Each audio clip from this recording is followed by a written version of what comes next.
In this video, I'm going to show you how to replace a broken PGP.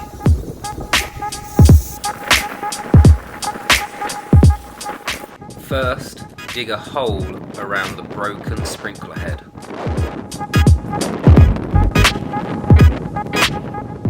Clear the dirt around the PGP. Next, we are going to build our new PGP. You will need a PGP, nozzles and a white key. Insert the plastic end of the key into the lifting socket. Give it a quarter turn and lift the neck out of the head. If you don't want to hold the neck, you can insert the metal part of the key into the exhaust port. Select the appropriate nozzle and insert into the PGP.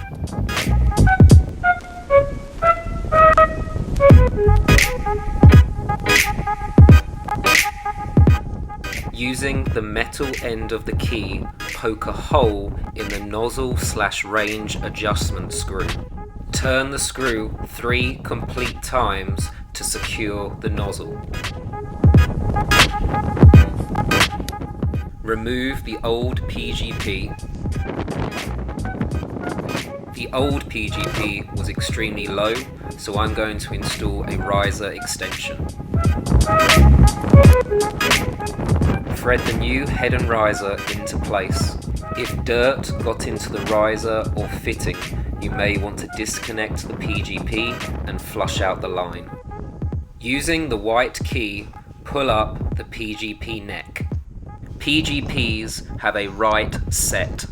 Twist the top of the PGP till it's in the rightmost position.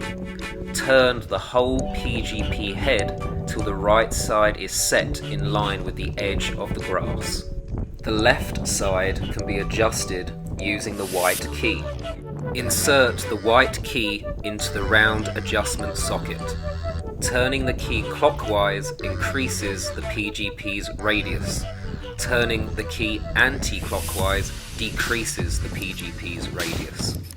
Add additional dirt if required and backfill your hole.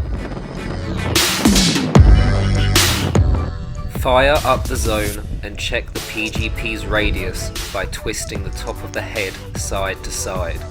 Make adjustments if needed. By screwing down the nozzle/range adjustment screw, you can set the PGP to the appropriate range.